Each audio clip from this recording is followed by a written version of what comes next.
Hi guys. Dan and Nobby from Krazy Horse, who have given us wonderful support on the supply of the car and various maintenance issues. Now you remember we're doing this crazy trip to India later this year, and we've already discussed raising the suspension. So and we want to talk about the extra spare parts. So Dan, you might just talk about what you're going to have to do. Yeah, and what's involved. That'd be great. Yeah. So obviously the ground clearance on a three-wheeler is quite low. So, lowish. The Morgan Euro 4 version has these different uprights, which moves the position of the wheel by changing the hub position. So what we'll do is change these uprights, and that will then raise it up. It should be about 4 inches. 4 inches, much as that. I thought it was only going to be about 3. Yeah. Yeah, which is obviously good for potholes. Good. Yeah, that's right. So that will bring the front up, and then in the rear there's a wishbone, and they've actually put 2 different mounting positions, so you can move the rear shock absorber into the other mounting position, which will raise the body up in relation to the wishbone. So that will again level out the vehicle and should give you hopefully about 4 inches of extra ground clearance. And that's about half a day's work, you said it's going to be. Yeah. So I'm looking forward to coming in and seeing that done. And then we're starting to think about the spares and so on, and I'd figured we probably needed a complete new front wheel and a spare tyre, because those tyres are going to be quite difficult. What else do you recommend? Well, I'd probably put a couple of inner tubes in there as well. Because obviously they're tubed tyres, so the inner tube's quite important. I'd probably recommend a rear wheel and tyre as well, mainly because you've only got one rear wheel. So if you get a dead flat, you're going to struggle to move anywhere. They are quite awkward to change at the side of the road, but it is possible as long as you've got the right tools and the expertise to do it. So we need to think about the tools as well. But if we took a wheel with a tyre on it, we would be able to buy another tyre in India. It's a standard size. Yeah, it's quite a common size. So the tyre itself isn't an issue, but obviously since you only have one, you're not going to be able to move anywhere if you've got a dead flat. So that's tubeless. Swapping it out.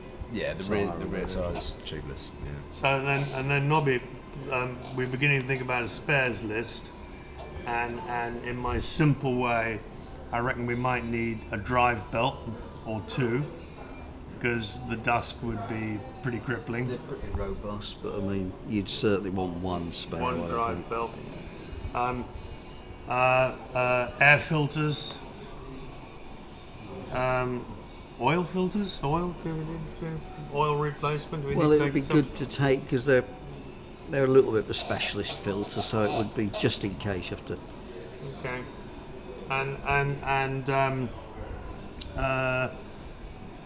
I've judged that the engine's probably pretty robust, but we might want to take an engine management system, the electronic box. Would that be a regulator, voltage regulator? Regulators are fairly common.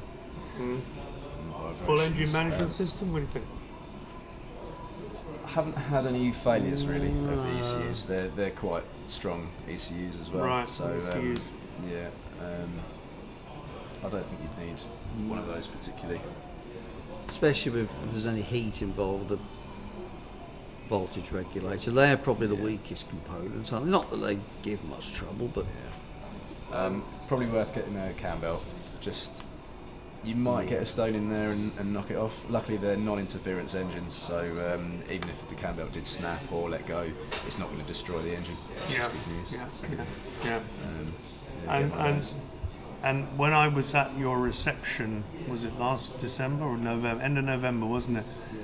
And I was talking to a guy who'd driven a 3-wheeler 5,000 miles through the Arctic on it sounded a hell of a lot faster speed than what we're going to be doing. And he said they hit something and the oil pipes fell off. He tore them off. Yeah. But presumably he was on the lower fitting and so on. But is that something we should think about, taking some oil pipe and stuff like that? Is that they do hang down quite low, to be honest. And if you're going to be doing rough terrain, it might actually be worth making up a sump guard or like a guard that could protect from that happening. Actually, yeah. I mean, I don't know what your route is. If it's off-road and with bumpy bits, and yeah, it might be worth actually fabricating a sump guard. Yeah, most of the roads will be all right, but we're trying to get, we're working for this amazing charity called Goonj, and they're working in rural communities, and the idea is to take the car to see 2 or 3 of those en route, and so we will be going off-piste at that point, and possibly all tarmac will be lost, I think, is the... So it might be worth putting a sump guard on. Might be worth thinking about it, yeah.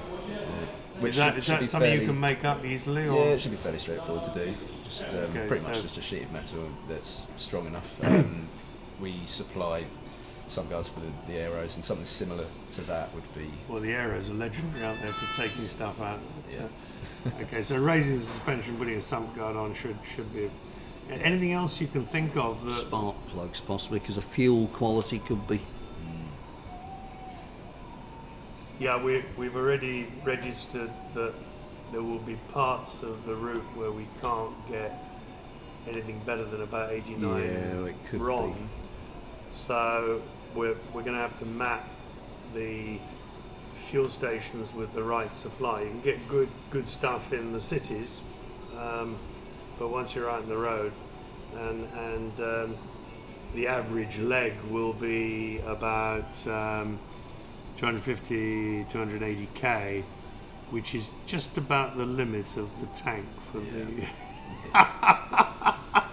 So he's going to be careful on that, and so spark plugs will be good, yeah. Maybe a set of HT leads.